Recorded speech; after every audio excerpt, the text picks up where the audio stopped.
Europe 1 Soir. 19h, 21h, Pierre de Villeneuve. Mes camarades de la première heure, bonsoir Victor Hérault. Bonsoir Pierre. Journaliste politique à Valeurs Actuelles. Bonsoir Joseph Massescaron. Bonsoir Pierre. Écrivain et essayiste. Bonsoir à vous Mathieu Vallet. Bonsoir Monsieur Devineau. Merci d'être avec nous, eurodéputé, porte-parole du Rassemblement national. On va y venir parce que vous avez passé la journée au Salon de l'Agriculture, qui est un passage obligé, même si on est content de voir nos agriculteurs, j'imagine. Oui, c'était une très belle rencontre avec un accueil plus que favorable à Jordan Bardella, que j'ai accompagné toute la journée, effectivement.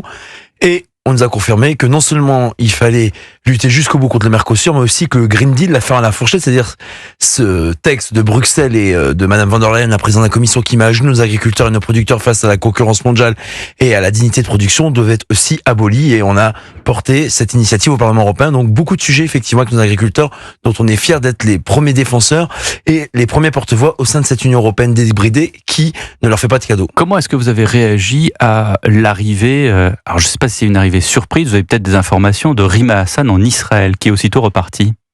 Je me dis qu'elle est plus à une provocation près quand elle explique qu'Israël fait un génocide en Palestine, quand elle appelle à prendre l'Élysée ou à faire une révolution, à se soulever en France, quand on voit qu'ils bordélisent les universités, qu'ils alimentent son parti d'extrême gauche toute la haine contre les Juifs. J'estime que quand on n'aime pas un vous saviez qu'elle allait partir? Non, je savais pas. Comme je me la coltine déjà à la Commission des droits de l'homme du Parlement européen, je vais pas en plus savoir ce qu'elle fait en dehors de ses heures de travail ou en tout cas où elle va voyager. Mais vous voyez, Israël, leur main ne tremble pas.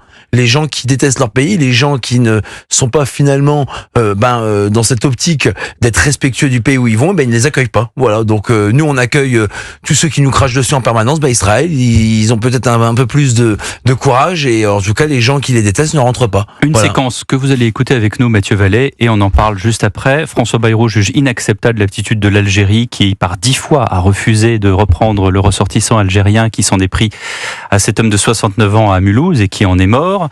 Bruno Retailleau, lui, dit que effectivement c'est inacceptable, que c'était inadmissible de la part de l'Algérie.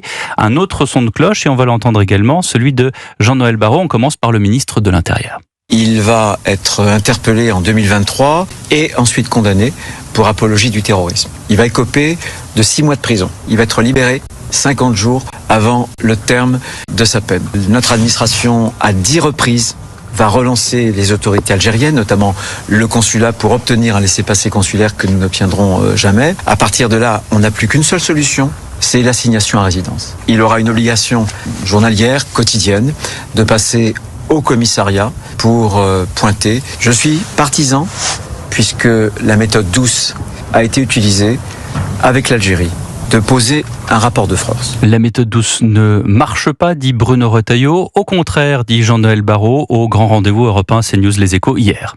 Entre 2020 et 2021, nous avons effectivement fait monter le rapport de force, nous avons activé le levier des visas. On a dit, on réduit les visas jusqu'à ce que les reconduites à la frontière augmentent. À cette époque, nous avons eu chaque année, 2020-2021, 800 reconduites à la frontière. Et puis en 2022, nous avons pris une autre approche, nous avons signé un accord très exigeant avec l'Algérie, mais un accord de coopération, et là nous avons fait tripler le nombre de reconduites à la frontière d'étrangers en situation irrégulière.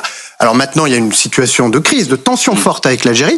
On est en train de revoir ces exigences. Mais lorsqu'on agit de manière unilatérale, qu'on dit « j'arrête les visas pour un pays donné », eh bien ça fonctionne pas. Pourquoi ? Parce qu'en fait, on est contourné. Les pays en question se tournent vers d'autres pays européens. Voilà, c'est pas ce que dit l'ambassadeur Driancourt avait le temps de dire à Jean-Noël Barrot hier. 2 salles, 2 ambiances. Aucun ambassadeur. Tous les ambassadeurs contredisent ce point de vue. 2 salles, 2 ambiances. 2 salles, 2 ambiances. Là, on va voir avec Dominique. Ma question est simple. Est-ce que le RN regrette de ne pas avoir censuré le gouvernement? Non mais moi écoutez, moi je vais vous répondre sur ces propos-là. Emmanuel Macron a peur de l'Algérie, c'est pas possible autrement. C'est pas réduire les visas, c'est pas monter en puissance qu'il faut faire contre l'Algérie, c'est qu'il faut suspendre tous les visas. Plus un visa et plus un sou, plus un copec pour l'Algérie. Moi, je suis au Parlement européen. L'Union européenne, en 2025, renégocie l'accord financier et commercial avec l'Algérie. Plus un financement, plus un sou, plus un copec. C'est simple. Et les visas, effectivement, si la France est la seule à le faire, elle sera la dindon de la farce. Mais si l'Europe suspend également les visas, on peut y arriver. Et pardon, si vous me le permettez, Boualem Sansal, ça fait 3 mois que l'Algérie le garde indignement en disant qu'il doit changer d'avocat parce qu'il est juif. Donc pour les propos antisémites, ils sont quand même abject, et ensuite il a un cancer et il fait une grève de la faim. Donc vous savez quoi, je leur propose un deal à l'Algérie, qui reprennent leurs voyous qui nous coûtent un pognon de dingue, leurs terroristes, leurs clandestins, et nous on récupère Boualem Sansal. Je pense que le deal est plus que correct.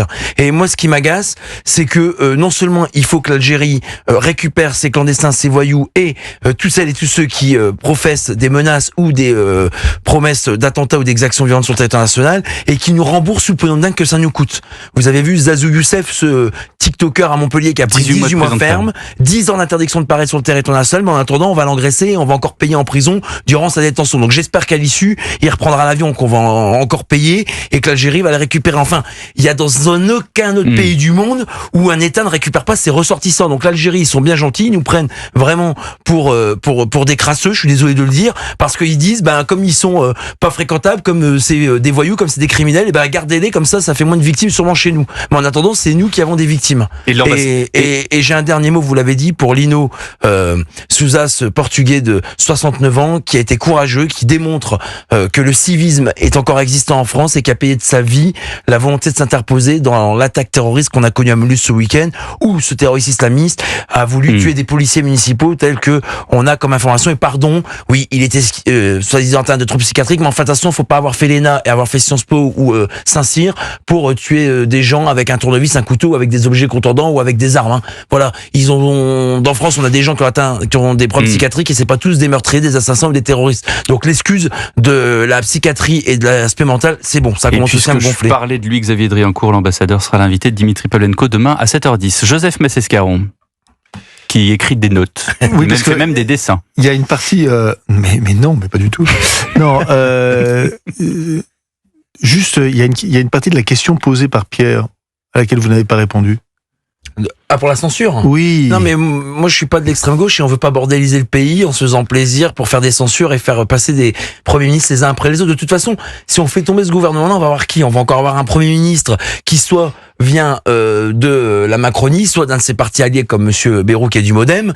Et donc, pour l'instant, on a eu toutes nos lignes rouges qui ont été respectées. Bonnet blanc, blanc bonnet, c'est ça ? À chaque fois qu'on censure ?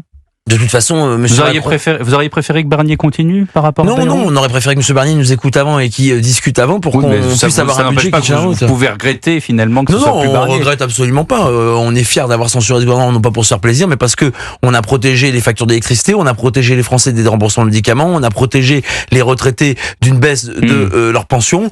Donc non, c'est du concret. Les 14% d'électricité en moins que vous payez en février, c'est grâce à nous. Pardon, on va pas quand même s'excuser d'avoir été à l'œuvre sur ce chantier-là qui est énorme, et pour nos entreprises et pour nos particuliers. Mais censurer François Bayrou plutôt que de faire venir ensuite après un autre Premier ministre, est-ce que ce n'est pas un moyen de faire partir tout simplement Emmanuel Macron, ce que souhaite, je pense, une grande partie de votre électorat ? Non mais Emmanuel Macron, je vais vous donner le fond d'un pensée, il ne partira jamais.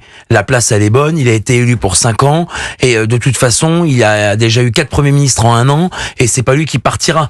Il fera changer les premiers ministres, mais lui, il va rester. Il est à l'Élysée, dans le plus beau palais de France, il a une résidence à la Lanterne, à côté du château de Versailles, il a... Tous les présidents, c'est pas que Emmanuel Macron. Non mais je sais bien, mais la place est tellement bonne dans la fonction présidentielle, il rend de compte à personne, et pendant 5 ans, il y a élu, c'est bien le problème. Marine Le Pen la veut aussi, non ? Non, Marine Le Pen, elle veut la place à l'Élysée parce qu'elle changera réellement les choses, aura le courage de le faire ce qu'on a fait. Ah non, vous savez, Marine Le Pen, elle a démontré que malgré la mort de son père, elle a tenu sa promesse aux Mahoraises de relayer les témoignages qu'il lui avait donnés lorsqu'elle avait été début d'année à Mayotte. 19h28, une pause, et Mathieu Vallet reste avec nous dans Europe 1 Soir. À tout de suite. Europe 1 Soir. 19h, 21h, Pierre de Villeneuve. Toujours avec l'eurodéputé, porte-parole du Rassemblement National, Mathieu Vallet, en compagnie de Joseph Massescaron et Victor Hérault qui vous pose la prochaine question. Bonsoir Mathieu Vallet. Bonsoir Victor. S'il y a bien une personne dont on n'a pas parlé jusqu'ici, c'est pourtant à mon avis le plus important, Bruno Retailleau. Le ministre de l'Intérieur, c'est lui, il faut pas l'oublier, qui ouvre le dossier algérien avec l'affaire Doualem, qui maintient ce dossier, qui martèle sur cette question. C'est le premier ministre de l'Intérieur, que je m'en souviens en tout cas, qui va sur les plates-bandes du Quai d'Orsay, qui insiste sur la question des affaires étrangères avec l'Algérie. C'est le premier à faire le lien le jour même d'un attentat, le soir même, avec l'immigration avec l'Algérie. Que pensez-vous, étant donné tous ces éléments-là, avec tous ces éléments-là à tête, de l'action du ministre de l'Intérieur, sans me dire forcément il ne fait que parler, parce que je sais que c'est la réponse du RN. Du coup, faites les questions et les réponses. Dites-moi ce que vous voulez que je dise. Non, mais à part ça, est-ce que son action n'est quand même pas positive ? Non, mais attendez, pour quel résultat ? il me semblait que moi, avec l'affaire de Doualem, qui est actuellement jugé par un tribunal judiciaire pour ses propos qui sont reprochés par la justice, il devait déjà entamer le bras de fer avec l'Algérie. C'était il y a presque 2 mois. Maintenant, il nous dit qu'il va refaire un bras de fer parce que on a un terroriste islamiste algérien au QTF condamné pour apologie du terrorisme. Enfin bref, un profil qui fait encore bien rêver, qui a assassiné une victime innocente et qui s'en est près des policiers municipaux à Mulhouse ce week-end. Donc on va recommencer. On va recommencer des bras de fer à chaque fois qu'il y a des victimes, qu'il y a des blessés. Donc moi j'aimerais bien qu'une bonne fois pour toutes, il y a un vrai bras de fer et que d'ores et déjà Emmanuel Macron, s'il veut donner un geste fort, il rompe, il dénonce les accords de 68. Monsieur Retailleau l'avait proposé début janvier, on va être début mars, est-ce que ça a été fait? Non. Voilà. Est-ce que les OQTF ont augmenté aujourd'hui? Non, parce que, j'en sais rien, monsieur Retailleau, au Conseil des ministres, il est à côté d'Emmanuel Macron, donc il devrait peut-être le convaincre un peu plus, j'en sais rien. Est-ce qu'il faut peut-être plus de morts, plus de victimes pour pour que le gouvernement ait le courage d'agir? J'en sais rien. Moi, je vous dis, Emmanuel Macron et le gouvernement doivent avoir peur de l'Algérie parce que faire des coups de menton, c'est bien, mais avoir des résultats, c'est mieux. Est-ce qu'il n'y a pas des intérêts économiques derrière avec l'Algérie? On parle souvent de Total, on parle. Oui, mais il faut savoir ce qu'on veut, quoi. Soit on passe pour la paillasse et la serpillière d'Algérie, soit on brade nos principes et puis on continue à avoir des terroristes qui sont parfois de nationalité algérienne ou des voyous algériens ou des clandestins algériens sous le QTF qui font ce qu'ils veulent et qui sont pas récupérés par leur pays parce qu'évidemment ils préfèrent qu'ils fassent des victimes en France plutôt que des victimes chez eux. Non mais c'est un vrai dilemme. Hein. Moi je préfère protéger mes compatriotes plutôt que d'aller vendre des contrats dans un pays qui nous crache dessus. Voilà, écoutez, après c'est chacun son délire. Hein. Maintenant il faudrait peut-être maintenant évidemment l'Algérie c'est le premier problème. Mais on peut prendre aussi tous les éléments où la diplomatie française, elle est évanescente. Donc il n'y a pas que l'Algérie. Bien sûr, absolument. Mais d'ailleurs, on a parlé que d'Ukraine. Aujourd'hui, j'entends que c'est les 3 ans de guerre en Ukraine. Non mais d'accord, mais pendant qu'on s'occupe de l'Ukraine, on occulte tous les problèmes ailleurs. Moi, par exemple, l'opération Chamal entre l'Irak et la Syrie, où on a des soldats français qui sont engagés aux côtés des Américains pour lutter contre le terrorisme islamiste. Je pense que l'Irak, la Syrie dont on nous dit que c'est un gouvernement qui a été ripolliné et que c'est des islamistes modérés. Moi, je connais pas les islamistes modérés. Hein, j'ai vécu. Mais la Syrie, le gouvernement français veut justement s'en occuper, puisque hier, Jean-Noël Barrot, ministre des Affaires étrangères, ici même à Europe 1 et codiffusé sur CNews, disait justement que c'est là qu'il fallait agir et non pas en Algérie, puisque c'est là qu'il y avait le noyau des terroristes. Il faut agir en Algérie et en Syrie. Mais pardon, mais monsieur Macron, il a reçu qui à l'Élysée? Il a réussi le représentant du pouvoir syrien.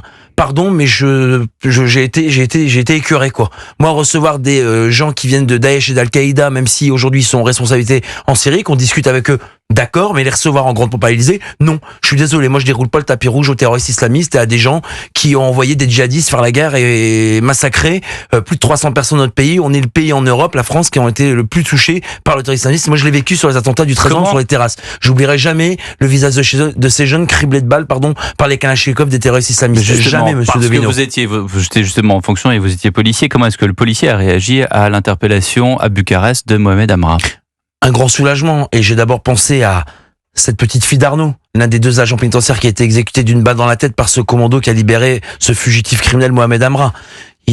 Sa fille, Arnaud Garcia, vous avez entendu son père, mais Arnaud, mais sa petite fille ne verra jamais son père. Ne verra jamais son père. Voilà, à cause du laxisme judiciaire, Mohamed Amra, vous avez vu son sourire dans le coin à la sortie du palais de justice en Roumanie. Mais ce mec, il m'écœure, il me dégoûte, il symbolise ce pourquoi moi je me bats toute ma vie contre ces criminels et ces voyous. Comment on peut rigoler quand on a 2 agents pénitentiaires qui ont été abattus comme des chiens? C'est pas le premier, c'est pas le dernier. Non mais justement, il a commencé sa carrière de voyou dès l'âge de 11 ans. Raquette, vol avec effraction, rodéo, refus d'obtempérer, outrage. Il a fait tout le code pénal, Et la justice, à quel moment elle a dit stop, on arrête? Il a fallu attendre qu'il ait 15-16 ans pour qu'il prenne une condamnation judiciaire, puis après on a enchaîné, comme un surendetté de justice. Non, écoutez, moi, cette affaire, elle est le symbole de la faillite de notre justice, et encore une fois, qui a payé les pots cassés? C'est les surveillants pénitentiaires. D'habitude, vous me direz, c'est les policiers et les gendarmes. Donc moi, je suis pas contre la justice, mais j'aimerais bien qu'on n'attende pas qu'on ait des morts, des blessés, pour que la justice, elle passe à l'acte, et les Français, ils veulent la même chose. C'est pas populiste d'air dire ça, que de demander un minimum d'être protégé par des juges qui s'expriment au nom du peuple français. Monsieur Vallée, est-ce que la création d'une prison qui regrouperait tous les narcotrafiquants et seulement les narcotrafiquants est une solution pour vous? Oui, c'est une bonne idée de faire une prison haute sécurité. Alors vous avez la prison de Vendin-le-Vieil dans le Pas-de-Calais qui est déjà une prison de haute sécurité, mais c'est pareil. Il a fallu combien de morts et combien de blessés pour qu'on prenne une décision de bon sens? Mais vous savez que les agents pénitentiaires, moi je suis aujourd'hui député européen, vous savez que les bonnes idées des juges européens, c'est de dire qu'après les parloirs, les agents pénitentiaires ne peuvent pas faire de fouilles systématiques.